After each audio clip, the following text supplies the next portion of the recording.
Hey guys, நம்ம இன்றைக்கி இந்த வீடியோவில் எதை பற்றி பார்க்க போகிறோம் அப்படின்னா சிஎம்ஏ ஃபைனல் குரூப் 3 கார்ப்பரேட் லா ஸ்டடி பிளான் தான் வந்து பார்க்க போகிறோம். எங்கேருந்து ஸ்டார்ட் பண்ணால் கரெக்டாக இருக்கும், நம்ம புக்ஸை தாண்டி வேறு என்னென்னலாம் பார்த்தா பெட்டராக இருக்கும் அப்படிங்கிறத பற்றி நம்ம இந்த வீடியோவில் கிளியர் கட்டாக பார்க்கலாம். சரிங்களா? நீங்கள் ஃபஸ்ட்டு வந்து இப்போ தான் ஒரு பிகினராக இருக்கீங்க அப்படின்னா, இப்போ இந்த புக்ஸ் ஓப்பன் பண்ண உடனே நீங்கள் என்ன பண்ணணும்னா, ஃபஸ்ட்டு எந்த சைடும் போகக்கூடாது. மாடியூல் நம்பர் 1.1 ஃபஸ்ட்டு பாருங்கள். Okay, module number 1.1. ஏன் அந்த 1.1 சொல்கிறேன்னா, இந்த 1.1 ஆல்ரெடி நம்ம இன்டர்லேயே படித்த டாபிக் தான். ஸோ அதனால தான் 1.1 பாருங்கள் அப்படின்னு சொல்கிறேன். 1.1 வந்து இன்டர்வில் படித்த டாபிக்ஸ் தான் இருக்கும். அந்த 1.1 முடிச்சக்கப்புறம் 1.2, 1.3, 1.4, 1.5, 1.6 சரிங்களா? இது ஃபுல்லாக ஃபஸ்ட்டு முடிச்சிருங்க. ஓகே, 1.1லேருந்து 1.6 முடிச்சிருங்க. ஏன்னா இதில் வந்து நல்ல வெயிட்டேஜ் இருக்குது. எம்சிக்யூக்கு எம்சிக்யூ இருக்குது. இப்போ எம்சிக்யூலாம் நம்ம வந்து இன்டரில் வந்து சும்மா வந்து பார்த்திங்கன்னா நார்மலாக கூட மார்க்ஸ் வாங்கிடலாம். பட் ஆனால் இதில் ஈச் அண்ட் எவ்ரி கான்செப்ட் வந்து நல்லா டெப்த்தாக தெரிஞ்சால் தான் நம்ம ஆன்சர்ஸ் பண்ண முடியும். இன்டரை விட கொஞ்சம் ஒரு ஸ்டெப் அதிகம் தான் அப்படின்னு நான் சொல்கிறேன். அப்போ 1.1லேருந்து 1.6 வரைக்கும் நீங்கள் இன்டரில் படித்த மாதிரி படிங்க. பட் கொஞ்சம் எக்ஸ்ட்ரா எஃபோர்ட்டும் நீங்கள் போட்டு படிங்கன்னு சொல்கிறேன். அதாவது எப்படி சொல்கிறேன்னா, இப்போது சில இது வந்து நம்ம என்ன பண்ணுவோம், புக்ஸை அப்படியே கொஞ்சம் வந்து அப்படியே திருப்பிட்டே போகும்போது இது இன்டரில் பார்த்து தானே அவ்வளோதான் அப்படின்னு சொல்லி போவோம். ஆனால் நமக்கு தெரிஞ்ச ஒரு கான்செப்டே வந்து எக்ஸாமில் எம்சிக்யூ கேட்கும்போது சில இடத்துல ஸ்டக் ஆயிரும். அதனால தான் சொல்கிறேன், கான்செப்ட் வைஸ் வந்து நல்லா ஈச் அண்ட் எவ்ரி கான்செப்ட் 1% கம்பெனினா இதுதான், ஃபார்மேஷன் ஆஃப் கம்பெனினா இதுதான், இந்த ஃபார்ம் நம்பர் தான் அப்படிங்கிற கான்செப்டை எப்படி கேட்டாலும் நம்மளால் ஆன்சர் பண்ண முடியும். அந்த லெவல் வச்சுக்கோங்க. ஓகேங்களா? இப்போ இன்டர் நீங்கள் முடிச்சிட்டீங்க. இப்போ உங்களுக்கு கொஷின் பேப்பர் எப்படி இருக்குன்னு தெரியும்.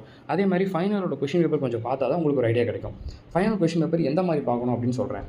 இப்போ ரீசெண்டாக நடந்த ஜூன் 2025 கொஷின் பேப்பர், அப்புறம் டிசம்பர் 2024 கொஷின் பேப்பர், இந்த 2 கொஷின் பேப்பர் கண்டிப்பாக நீங்கள் பாருங்கள். எதுக்காகனா, ஃபஸ்ட்டு ஒரு எம்சிக்யூ அதை பார்த்தீங்கன்னா உங்களுக்கு ஒரு ஐடியா கிடைக்கும், எப்படி கேட்குறாங்க அப்படிங்கிற ஐடியா கிடைக்கும். இந்த 2 கொஷின் பேப்பர் கண்டிப்பாக பார்க்கணும். இதுக்கு முன்னாடி இருக்கக்கூடிய கொஷின் பேப்பர் ரெஃபர் பண்ணாலும் பண்ணுங்கள். எதுக்காக அப்படின்னா, ஏதாவது கேஸ்லாம் கேட்டாங்கன்னா எப்படி ஆன்சர்ஸ் பண்ணுறது அப்படின்னு சொல்லி தெரியும்ல, அதுக்காக. கேஸ்லாம் கண்டிப்பாக இருக்கும்ப்பா, அதை மட்டும் நான் சொல்கிறேன். கேஸ்லாம் கண்டிப்பாக இருக்கும். கம்பெனி ரிலேட்டடாக நல்லா கண்டிப்பாக இருக்கும். ஸோ கான்செப்ட் வைஸ் நல்லா டெப்த்தாக போனால் மட்டும்தான் அந்த கேஸ் லாஸ் வந்து ஆன்சர்ஸ் பண்ண முடியும். இன்டர்வியூவில் கூட நீங்கள் கேஸில் இக்னோர் பண்ணிப்பீங்க, பட் நீங்கள் இக்னோர் பண்ண முடியாது. சரிங்களா? அதனால் சொல்கிறேன். அதனால தான் நான் அந்த 2 கொஷின் பேப்பர் கண்டிப்பாக பார்க்கணும். அதுக்கு முன்னாடி கொஷின் பேப்பர் வந்து கொஞ்சம் ரெஃபர் பண்ணலாம். ஆனால் கண்டிப்பாக 2 கொஷின் பேப்பர் பார்க்கணும். டிசம்பர் 2024 ஜூன் 2025 கொஷின் பேப்பர் கண்டிப்பாக பார்க்கணும். அப்போ தான் உங்களால் ஈஸியாக டிஃபரன்ஷியேட் பண்ண முடியும். என்ன பண்ண முடியும்னா, இன்ட்ரோட கொஷின் பேப்பரை விட ஃபைனலோட கொஷின் பேப்பர் ஒரு ஸ்டெப் வந்து கொஞ்சம் டெப்த்தாக தான் இருக்கும். டெப்த் மீன்ஸ் கஷ்டம் கிடையாது. அந்த என்ன சொல்கிறதுனா, கான்செப்ட் ஓரியன்டாக வந்து கொஞ்சம் நல்லா புரிஞ்சால் தான் ஆன்சர் பண்ண முடியும் அப்படிங்கிற மாதிரி இருக்கும். சரிங்களா? அதனால் மாடியூல் நம்பர் 1.1லேருந்து 1.6 கம்ப்ளீட்டாக டிக் பண்ணிடுங்க. அது மெயின். அதை ஃபஸ்ட்டு முடிச்சிருங்க. சரிங்களா?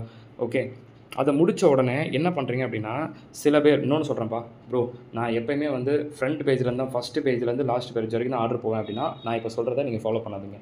ஓகேங்களா? எக்ஸாம் பாயிண்ட் ஆஃப் வியூ ஸ்மார்ட்டாக பிளான் பண்ணணும், நல்ல எக்ஸம்ஷன் மார்க் எடுக்கணும், நல்லா ஷார்ட் அண்ட் ஷீட்டாக படித்தாலும் நல்ல மார்க் இருக்கணும், வெயிட்டேஜ் நல்லா கிடைக்கணும் அப்படிங்கிறத பேஸ் பண்ணி ஃபோக்கஸ் பண்ணுறதுக்கு தான், நமக்கு ஸ்ட்ரெஸ்ஸும் ஆகாமல் படிக்கணுங்கிறது தான் நான் வந்து பார்ட்டாக பிரித்து சொல்ல போகிறேன். ஓகேங்களா? உங்களுக்கு அது கம்ஃபர்டபுளாக இல்லைனா இக்னோர் பண்ணிக்கோங்க. ப்ரோ இப்படி பண்ணால் கரெக்டாக இருக்குமான்னு சொல்லிட்டு நீங்கள் கன்ஃபியூஸ் ஆக வேண்டாம். அப்படி பண்ணால் கரெக்டு தான், பட் உங்களுக்கு அது கம்ஃபர்டபுள் இல்லைனா நீங்கள் இக்னோர் பண்ணிக்கோங்க. அவ்வளோதான் நான் சொல்கிறது. உங்களுக்கு அந்த ஆர்டர் கம்ஃபர்டபுள் இல்லை, அது கம்ஃபர்டபுளாக கொடுக்கல அப்படின்னா நீங்கள் இக்னோர் பண்ணிக்கோங்க. சரிங்களா? என்ன ஆர்டர்னா, மாடியூல் நம்பர் 1லேருந்து 1.6 படிச்சிங்களா, இது ஃபுல்லாக கம்பெனியில் பக்காவான ஒவ்வொரு கான்செப்ட்டும் ஈச் அண்ட் எவ்ரி இது வேறு லெவலான ஒரு ஆர்டர். ஓகேங்களா? அப்போ மாடியூல் நம்பர் 1.1லேருந்து 1.6 வரைக்கும் முடிச்சிட்டிங்களா, முடிச்சுட்டு டேரெக்டாக என்ன பண்ணிடுங்க அப்படின்னா, மார்க் நல்லா வாங்கணும், கான்செப்ட் வைஸும் நல்லா கிளியராக இருக்கணும், எம்சிக்யூலேயும் மார்க் வாங்கணும் அப்படின்னு நீங்கள் நினச்சிங்கன்னா, மாடியூல் நம்பர் 1.1லேருந்து 1.6 முடிச்சிட்டிங்கன்னா கம்பெனி நல்லா கிளியராக இருக்கும். அதுக்கப்புறம் டேரெக்டாக மாடியூல் நம்பர் 7 வந்துருங்க. மாடியூல் நம்பர் 7 பொறுத்த மட்டும் வந்து பார்த்தீங்கன்னு வச்சுக்கோங்களேன், banking sector concept. Okay, module number 7 இதில் எப்படின்னா ஃபுல்லாக நல்லா கான்செப்ட் ஓரியன்டாக ரீட் பண்ணிக்கோங்க. பேங்கிங் கான்செப்ட்னா என்ன, அதில் என்னென்ன, அதில் ஃபுல்லாமே ஈச் அண்ட் எவ்ரி இந்த பர்சன்டேஜ், இந்த ரூல்ஸ் இதெல்லாம் நல்லா ஞாபகம் வச்சுக்கணும். இவ்வளோ பர்சன்டேஜ் வந்து ரிசர்வ் எடுத்து வைக்கிறது, இந்த மாதிரிலாம் சொல்லுவாங்கல்ல, அதெல்லாம் நல்லா ரீட் பண்ணி வச்சுக்கணும். ஓகேங்களா? ஏன்னா இது வந்து ஒரு தியரி கேட்கறதுக்கான சான்சஸ் அதிகமாக இருக்குது. எம்சிக்கு நல்லா மார்க் வாங்கலாம், அதுக்கு தான் மெயினாக சொல்கிறேன். ஓகே, ஸோ மாடியூல் 7 ஃபுல்லாக பேங்கிங் செக்டார். மாடியூல் 8 அதை விட ஈஸியானது, தேரி வரக்கான சான்சஸ் இருக்குது. இன்சூரன்ஸ் செக்டார், நம்ம அந்த கார்பரேட் அக்கௌண்ட்ஸில் இன்டரில் பார்த்துருப்பீங்களா, பேங்கிங் கம்பெனி, இன்சூரன்ஸ் கம்பெனி, அந்த மாதிரி தான் கான்செப்ட் ஓரியன்டாக மீனிங் மட்டும் நல்லா தெரிஞ்சிருக்கணும். இந்த பர்சன்டேஜ்லாம் சில இது கொஞ்சம் நல்லா டெப்த்தாக தெரிஞ்சுக்கணும். ஓகேங்களா? அப்போ மாடியூல் நம்பர் 7, 8 பார்த்தீங்கன்னா கண்டிப்பாக எம்சிக்கும் ஆன்சர்ஸ் பண்ண முடியும், தியரிட்டிக்கலாக ஆன்சர் பண்ண முடியும். 7, 8 முடித்த உடனே டேரெக்டாக என்ன பண்ணுங்கன்னா 10, 11 முடிச்சிருங்க. மாடல் நம்பர் 7, 8 முடிச்ச உடனே 10, 11. ஏன்னா 10ங்கிறது சைபர் செக்யூரிட்டி, இந்த சைபர் கிரைமு, டேட்டா ப்ரைவசி, இந்த மாதிரி எப்படி பார்த்தாலும் புக்கில் இருக்கக்கூடிய கொஷின்ஸ் தான் கேட்க போகிறாங்க. அப்போ தியரிக்கு தியரி மார்க் வாங்கிடலாம், ஒன்னோடு மார்க் வாங்கிடலாம். தியரிங்கும் போது எப்படி பார்த்தாலும் அதில் இருக்கக்கூடிய தியரி தான் வரப்போகுது. ஸோ நல்லா ஸ்கோர் பண்ணிடலாம். ஓகேங்களா, டேரக்ட் தியரி தான் வரப்போகுது, அதில் ஸ்கோர் பண்ணிடலாம். அது மட்டும் இல்லாமல் MCQ எப்படி பார்த்தாலும் இருக்கக்கூடிய ஹெட்டிங்லேருந்து ஏதாவது ஒன்று தான் கேட்க போகிறாங்க. அப்படிங்கும்போது ஈஸின்னு சொல்கிறேன் மாடல் நம்பர் 10. அதே மாதிரி தான் மாடல் நம்பர் 11. அதில் இருக்கக்கூடிய தியரியும் பார்த்துட்டிங்கன்னா, எல்லா தியரியும் பார்த்துட்டிங்கன்னா அங்கேயே ஸ்கோர் வாங்கிடலாம். ஓகேங்களா, அப்போ நல்லா வச்சுக்கோங்க. மாடல் நம்பர் 1.1லேருந்து 1.6 பயங்கரமான வெயிட்டேஜ். நல்லா வந்து கான்செப்ட் டெப்த்தாக வேறு லெவலில் இருக்கணும். அதை முடிச்ச உடனே model number 7, model number 8, model number 10, model number 11. 7ங்கிறது பேங்கிங் செக்டர். பேங்கிங்கை மட்டுமே ஃபோக்கஸ் பண்ண போகிறீங்க. ஈச் அண்ட் எவ்ரி கான்செப்ட்டை பார்த்துட்டு மெயினாக வந்து இந்த பர்சன்டேஜ் மாதிரி கொடுத்துருப்பாங்களே, இந்த பர்சன்டேஜ் ரிசர்வ் எடுத்து வைக்கணும், இவ்வளவு டெபாசிட் பண்ணணும், அந்த மாதிரி பர்சன்டேஜுக்கெல்லாம் நல்லா ஞாபகம் வச்சுக்கோங்க. ஏன்னா அந்த மாதிரிலாம் இருக்கிறது MCQ வரும். ஓகேங்களா, அடுத்து இன்சூரன்ஸில் வந்து இந்த இண்டெம்னிட்டி, சப்ரிகேஷன் அந்த மாதிரிலாம் இருக்கும் இல்லையா, அந்த மாதிரிலாம் வந்து ஜென்ரலாக வந்து கொஷின்ஸ் வந்து கேட்பாங்க. ஸோ அதனால் அதையும் நல்லா பார்த்துக்கோங்க. மாடல் நம்பர் 7, மாடல் நம்பர் 8, அதுக்கப்புறம் மாடல் நம்பர் 10 ஃபுல்லாக எப்படி பார்த்தாலும் இந்த க்ரைம், ஃப்ராடு, ஓகேங்களா, பிஸ்னஸ் இன்டெலிஜென்ஸ், டேட்டா ப்ரைவசி எப்படி வச்சுக்கிறது, இதுதான். அப்படிங்கும்போது நீங்கள் ரொம்ப அப்படி என்ன சொல்கிறது, ரொம்ப ஸ்ட்ரெஸ் பண்ணி படிக்க வேண்டியதெல்லாம் கிடையாது. கான்செப்ட் ஓரியன்டாக நல்லா கிளியராக இருந்தீங்கன்னா இங்கிலீஷ் சென்டென்ஸ் வந்து நம்ம அது ரிலேட்டடாக ஃப்ரேம் பண்ண முடியும். ஒன்றுமே பிரச்சனை இல்லை, ஹெட்டிங்கோட நல்லா ஞாபகம் போதும். அதே மாதிரி தான் மாடல் நம்பர் 11 மணி லாண்ட்ரிங் அதே தான். ஈஸியான கான்செப்ட் தான். ஹெட்டிங் மட்டும் ஞாபகம் அது ரிலேட்டடாக கான்செப்டை இங்கிலீஷ் வேர்டில் ரைட் பண்ணால் போதும். அசிட்டிஸ் புக் இருக்கணும்னு சொல்லவே இல்லை. ஹெட்டிங் வந்து அசிட்டிஸ் புக்கில் இருக்கணும். அதில் பண்ணக்கூடிய பாயிண்ட்ஸ் வந்து ரிலேட் பண்ணிக்கிட்டால் போதும், அவ்வளோதான். அப்போ மாடல் நம்பர் 7, 8, 10, 11. ஓகேங்களா, மாடல் நம்பர் 7, 8, 10, 11. அப்போ மாடல் நம்பர் 1.1லேருந்து 1.6 முடிச்சிட்டிங்க. மாடல் நம்பர் வந்து 7, 8, 10, 11 முடிச்சிட்டிங்க. இப்போ அதுக்கப்புறம் மாடல் நம்பர் 9 அப்படியே சைடில் பார்த்துருங்க. சரிங்களா, இது வந்து மேபி கேஸ் மாதிரி ஏதாவது ஒன்று கேட்கலாம், இல்லை தீரியாக கூட கேட்கலாம். Model number 9. ஓகே, இப்போ இது வரைக்கும் முடிச்சிட்டிங்க. இப்போ அடுத்து என்ன பண்ணால் பெட்டராக இருக்கும் அப்படின்னு சொல்லி பார்த்தீங்கன்னா, அதாவது மார்க்கும் நல்லா வாங்கணும். ஸோ என்ன பண்ணால் பெட்டராக இருக்கும்னா, இப்போ நீங்கள் மாடல் நம்பர் 1.7, 1.8, 1.9 பாருங்கள். ஓகேங்களா, இப்போ இதெல்லாம் முடிச்சிட்டிங்களா, ஒரு டீசெண்டான ஒரு கான்ஃபிடென்ட் நமக்கு கிடச்சிரும். நல்லா ஓகே, வாவ் சூப்பர், நல்ல மார்க்ஸ் கிடைக்குது அப்படிங்கிற ஒரு கான்ஃபிடென்ட் கிடச்சிரும். இதை முடிச்சக்கப்புறம் 1.7, 1.8, 1.9 பாங்க. இந்த 3லேருந்து ஏதாவது ஒரு 3 கண்டிப்பாக கேட்கறதுக்கான சான்சஸ் அதிகமாக இருக்குது. ஓகே, முடிச்சாச்சா? இதை முடிச்சக்கப்புறம் டேரெக்டாக மாடல் நம்பர் 3 போங்க. இதை முடிச்சக்கப்புறம் மாடல் நம்பர் 3 போங்க. ஓகேங்களா, அது நல்ல ஸ்கோர் கிடைக்கக்கூடிய ஒன்று தான். கார்பரேட் கவர்னன்ஸ் அப்படிங்கிறது நல்ல ஒரு ஸ்கோர் கிடைக்கக்கூடிய ஒரு டாபிக். மாடல் நம்பர் 3 முடிச்சிருங்க.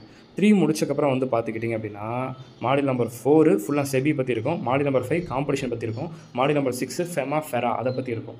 ஓகேங்களா, இதெல்லாம் முடிச்சக்கப்புறம் கடைசியாக தான் லாஸ்ட்டு மாடியூல் தான் மாடல் நம்பர் 2. சரிங்களா, இப்போ வெயிட்டேஜ் படி பார்க்குறேன். இப்போது நல்லா வச்சுக்கோங்க. நம்மளோட பாயிண்ட்ஸ் நம்மளோட மோட்டிவ் என்ன, MCQ நல்லா 30 மார்க்ஸுக்கு ஒரு 24 ஆச்சு வாங்கணும், தியரியில் நல்லா மார்க் வாங்கணும் அப்படிங்கிறது, ஸ்ட்ரெஸ் ஆகாமல் படிக்கணும் அப்படிங்கிறது. அதனால தான் இந்த ஆர்டர் நான் சொன்னேன்.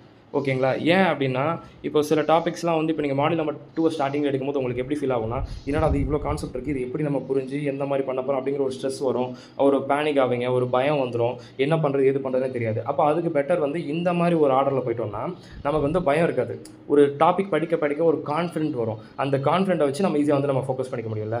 இப்போ நீங்கள் நல்லா பார்த்தீங்கன்னா மார்க்கை வச்சு நீங்கள், அதாவது லைக் எப்படி சொல்கிறேன் அப்படின்னா, இருக்கிறதுல வெயிட்டேஜ் படி நான் படிக்க போகிறேன் அப்படின்னா, நீங்கள் ஆர்டர் வைஸ் வந்து இருக்கிறதுல இந்த ஸ்டார்டிங்கில் பார்க்கலாம். இந்த ஸ்டார்டிங்கில் பார்த்தீங்கன்னு வச்சுக்கோங்களேன், அதில் கூட கொடுத்துருப்பாங்க. உங்களுக்கு வெயிட்டேஜ் பார்த்தீங்கன்னா கம்பெனிஸ் தான் அதிகமாக இருக்குது. அந்த மாதிரி வெயிட்டேஜ் பார்த்து கூட நீங்கள் படிக்கலாம். ஓகேங்களா, பட் ஆனால் ஸ்டார்டிங்கில் இருக்கக்கூடியலாம் எப்படி இருக்கும், சில இதெல்லாம் வந்து அந்த மாடல் நம்பர் 2லாம் வந்து பார்க்கும்போது நிறையா பாயிண்ட்ஸ் நீங்கள் ஞாபகம் வச்சுக்க வேண்டியது அதிகமாக இருக்கும். நல்ல தியரி கன்ஃபார்ம் அப்படிங்கிற மாதிரிலாம் இருக்கும். இங்கே என்னென்னா எல்லா டாப்பிக்லேருந்து தியரி கவர் ஆக போகுது இல்லைன்னு நான் சொல்லவே இல்லை. ஆனால் நம்ம ஒரு ஆர்டரில் போனால் நமக்கு கான்ஃபிடென்ட் இருக்கும். அப்போ அந்த கான்ஃபிடென்ட் நமக்கு இருக்கணும் அப்படின்னா இந்த ஆர்டர் ஃபாலோ பண்ணால் நல்லதுன்னு நான் சொல்கிறேன். இல்லை உங்களுக்கு இந்த ஆர்டர் கம்ஃபர்டபுள் இல்லைன்னா நீங்கள் உங்கள் ஆர்டரை ஃபாலோ பண்ணிக்கோங்க. சரிங்களா, இப்போ நான் சொன்னல ஒரு ஆர்டர், இந்த ஆர்டர் உங்களுக்கு ரொம்ப கம்ஃபர்டபுள். கார்பரேட்லால் நல்ல மார்க் வாங்க முடியுமானா ஷியாராக 70 மார்க் வாங்கலாம். ஆனால் 70 மார்க் எக்ஸாம்ஷன் மார்க் நீங்கள் வாங்கணும் அப்படின்னா கண்டிப்பாக MCQவில் நீங்கள் வந்து டெஃபினட்டாக சொல்கிறேன், எவ்வளோ மார்க் வாங்கியிருக்கணும் அப்படின்னு சொல்லி பார்த்தீங்கன்னா, MCQவில் மட்டுமே நீங்கள் வந்து ஒரு 24 மார்க்காச்சும் வாங்கியிருந்தால் மட்டும்தான் தியரியில் நீங்கள் நல்லா ஸ்கோர் கிடச்சி அந்த 70 மார்க் அப்படிங்கிறது வாங்க முடியும். அப்போ MCQ மார்க் வாங்கணும் அப்படின்னா ஃபுல்லாக வந்து புக் பேக் MCQ மட்டும் பார்த்தா போதுமா அப்படின்னா, புக் இன்னர் கான்செப்ட் வைஸ் இந்த நல்லா கிளியராக தெரிஞ்சோம் அப்படின்னா MCQவில் தாராளமாக ஃபுல் மார்க் அப்படிங்கிறது வாங்கலாம். அப்போ இன்ஸ்டியூட்டோட பிக் கொஷின்ஸ் இருக்குல்ல, அதை ஃபாலோ பண்ணுங்கள். இன்ஸ்டியூட்டோட ஒர்க் புக் இருக்கு இல்லையா, அதை தாராளமாக ஃபாலோ பண்ணுங்கள். இதெல்லாம் நீங்கள் ஃபாலோ பண்ணிங்கன்னா உங்களுக்கு கண்டிப்பாக சொல்கிறேன் ரொம்ப கம்ஃபர்டபுளாக இருக்கும். அது போக past question papers. Okay, wish you all the very best. நல்லா பண்ணுங்கள். கொஷின் பேப்பர் பார்த்துட்டு ஒரு ஐடியா தெரிஞ்சுக்கோங்க. ஆர்டர் இந்த ஆர்டரில் போங்க. இந்த ஆர்டர் செட் ஆகாதவங்க வீடியோவே இக்னோர் பண்ணிக்கோங்க. சரிங்களா, ஆர்டர் செட் ஆகாதவங்க எதுக்காக இந்த ஆர்டர் சொல்கிறது, உங்கள் கான்ஃபிடென்ட் இன்க்ரீஸ் பண்ணுறதுக்கு தான் இந்த ஆர்டர்.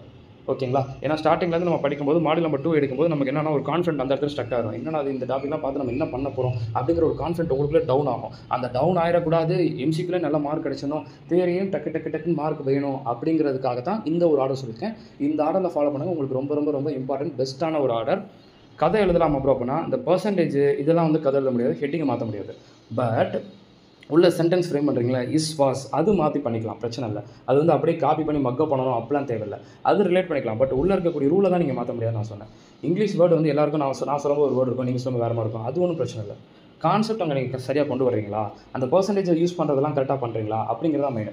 இந்த இவ்வளோ பர்சன்ட் ரிசர்வ் எடுத்தீங்க, இந்த டேஸை வந்து அங்கே இது பண்ணுங்கள் அப்படின்னு சொல்லுவாங்களே, அதெல்லாம் நல்லா ஞாபகம் அவ்வளோதான். 1% கம்பெனி செக்ஷன் நம்பர் 2 சப்செக்ஷன் 62 ஓகேங்களா. அப்போ அதில் வந்து கன்சென்ட் வாங்குறதுக்கு ஐஎன்சி இந்த ஃபார்ம் நம்பர் அந்த மாதிரி இருக்கிறதெல்லாம் நீங்கள் கரெக்டாக சொல்லணும், அவ்வளோதான். ஓகே, நல்லா தான் இருக்கும். இன்றை விட அதுக்காக நான் கஷ்டம்னு சொல்ல மாட்டேன். ஓகேங்களா. ஞாபகம் வச்சுக்க வேண்டியது சில கான்செப்ட் ஓரியன்டாக நல்லா ஞாபகம் வச்சா தான் நம்மளால் வந்து நல்லா ஸ்கோர் அப்படிங்கிறது பண்ண முடியும் அப்படிங்கிறத நான் சொல்கிறேன். அவ்வளோதான், வேறு ஒன்றும் கிடையாது. அதுக்காக இது நான் கஷ்டம் முடியவே முடியாது அப்படிங்கிற லெவலில் நான் சொல்லவே இல்லை. ஓகேங்களா, தட்ஸ் ஆல். நல்லா அதுக்கேற்ற மாதிரி நீங்கள் ஃபாலோ பண்ணுங்கள். So all the very best. அப்கமிங்கில் இதே மாதிரி ஒவ்வொரு வீடியோஸ் வந்து ஃபைனல் ரேட்டாலாம் நம்ம பார்க்கலாம். முடிஞ்சால் டாபிக் வைஸ் வந்து டிஸ்கஷன் அப்படிங்கிறதையும் பண்ணலாம். ஓகே.